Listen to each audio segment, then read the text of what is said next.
વરસજી, ખાસ કરીને જો વાત કરીએ તો અત્યારની સ્થિતિમાં તમારી જોડે જે માહિતી આવી છે એ પ્રકારે મતદાન કઈ પ્રક્રિયા હાથ ધરાઈ રહ્યું છે? સવારે 8 વાગ્યાથી દરેક મહાનગરપાલિકામાં મતદાન ચાલુ થઈ ગયું છે. શાંતિપૂર્ણ રીતે મતદાન થઈ રહ્યું છે. લોકોમાં ખૂબ સારો પ્રતિસાદ છે. લોકો આજના જે મતદાન આજે જે થઈ રહ્યા છે એને પર્વ તરીકે સ્વીકારે છે એમ હું માનું છું. અને ખૂબ ગ્રુપ્સમાં મોટી સંખ્યામાં મતદાન મથકોમાં આવી રહ્યા છે. વાત કરીએ તો ઘણી જગ્યાએ મતદારોના પોતાના નામ મતદાર યાદીમાંથી કમી થયા હોય તેવી વાત આવી છે. ક્યાંક છબરડો પણ આવ્યો છે, એ બાબતમાં શું કહેશો?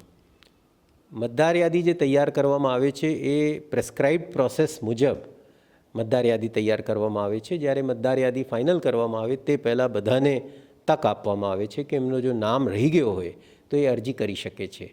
છતાં પણ કોઈનો નામ રહી ગયો હોય કે કોઈને એમ લાગતું હોય કે મારા નામ નથી અને આ મતદાન મથકમાં હોવો જોઈએ, આમાં નહીં, તો ત્યાં આરઓને અમે સૂચનાઓ આપી છે કે એમની ફરિયાદ લઈને નિકાલ કરી શકે છે. સાહેબ, ખાસ કરીને જે ગુજરાતની અત્યારે વર્તમાન જે પરિસ્થિતિ છે તેને ધ્યાનમાં રાખીને પાટીદારો સમાજમાં એક એવો અવાજ ઉઠ્યો છે કે ભાઈ અમારા ઈરાદાપૂર્વક નામ દૂર કરી દેવામાં આવી છે. આ બાબતમાં પંચ શું સ્પષ્ટતા કરશે? આવી કોઈ બાબત જે છે એ પંચ તરફથી કરવા માટેની કોઈ ન તો સૂચના હોય છે.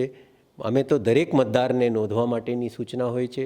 આવી કોઈ પણ હશે તો જેમ મેં કીધું એની રજૂઆત જે તે આરઓને કરી શકે છે, જરૂર એનું નિરાકરણ લાવશે. વરસજી, વાત કરીએ તો અત્યારે ઈ વોટિંગની વાત છે. આપણે ઈ વોટિંગમાં આટલું બધું જાહેરાત કર્યા છતાં પણ ગુજરાત જેવા રાજ્યની અંદર ઈ વોટિંગ નિષ્ફળ ગયું છે, કારણ કે માત્ર 20,000 લોકો જ મતદારો નોંધાયેલા છે. આ બાબતમાં આપ શું કહેશો? ઈ વોટિંગ એક પ્રયોગ છે જે આજે આખા વિશ્વ ગુજરાત તરફ જોઈ રહ્યા છે. અને આ બીજી વખત પ્રયોગ કર્યો છે. ગઈ વખતે આપણે પ્રાયોગિક ધોરણે હાથ ધર્યો હતો, આ વખતે પણ આપણે હાથ ધર્યો છે, છતાં નિષ્ફળ છે. આ વખતે આ પ્રયોગને આપણે આગળ વધાર્યા છે. ગયા પ્રયોગમાં સક્સેસ મળી હતી એટલે આ વખતે અમે એને 6 મહાનગરપાલિકામાં ઇન્ટ્રોડ્યુસ કર્યા છે. અને ત્યાર પછી જે આંકડાઓ છે મને લાગે છે કે ગયા વખત કરતાં આ વખતે વધારે લોકોએ પોતાના એકાઉન્ટ એક્ટિવેટ કર્યા છે. એ આયોગ માટે જે છે, ચૂંટણી પંચ માટે એ ખૂબ એન્કરેજિંગ આંકડા છે. અને એ બતાવે છે કે ગુજરાતમાં લોકો ખૂબ ઈ સેવી છે. સાહેબ, કોંગ્રેસ પક્ષ તરફથી એક ફરિયાદ થઈ રહી છે કે ભાઈ ક્યાંક અમદાવાદ શહેર જેવા વિસ્તારની અંદર વાઈફાઈ નેટવર્કથી ઈવીએમ મશીન સાથે છેડછાડ કરવામાં આવી રહી છે. આ બાબતમાં શું સ્પષ્ટતા કરી શકાય? જ્યાં સુધી ટેકનોલોજીનો સવાલ છે, ઈવીએમ અને વાઈફાઈનો કોઈ સંબંધ નથી.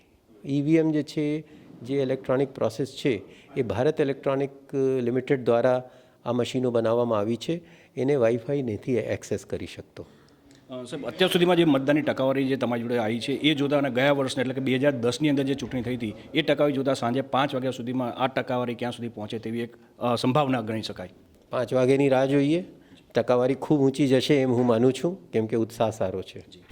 મતદાર યાદીમાંથી નામ ડિલીટ કરવાના એક ચોક્કસ પ્રોસિજર હોય છે.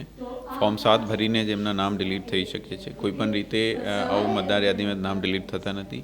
મારી મતદારોને વિનંતી છે કે આ વખતે નવા પોલિંગ સ્ટેશન બન્યા છે, એટલા એમનું નામ જે અગાઉ લોકસભાના પોલિંગ સ્ટેશન હતા એમાં કદાચ નહીં હોય, પણ બીજા જે પોલિંગ સ્ટેશન એમનું છે એમાં એનું મતદાર યાદીમાં નામ હશે. એ અમે હેલ્પલાઇન નંબર શરૂ કર્યું છે. એના ઉપર ફોન કરીને એમનું મતદાન મથક ક્યાં છે ત્યાં પૂછી શકે અને ત્યાં વોટિંગ કરવા માટે જઈ શકે છે.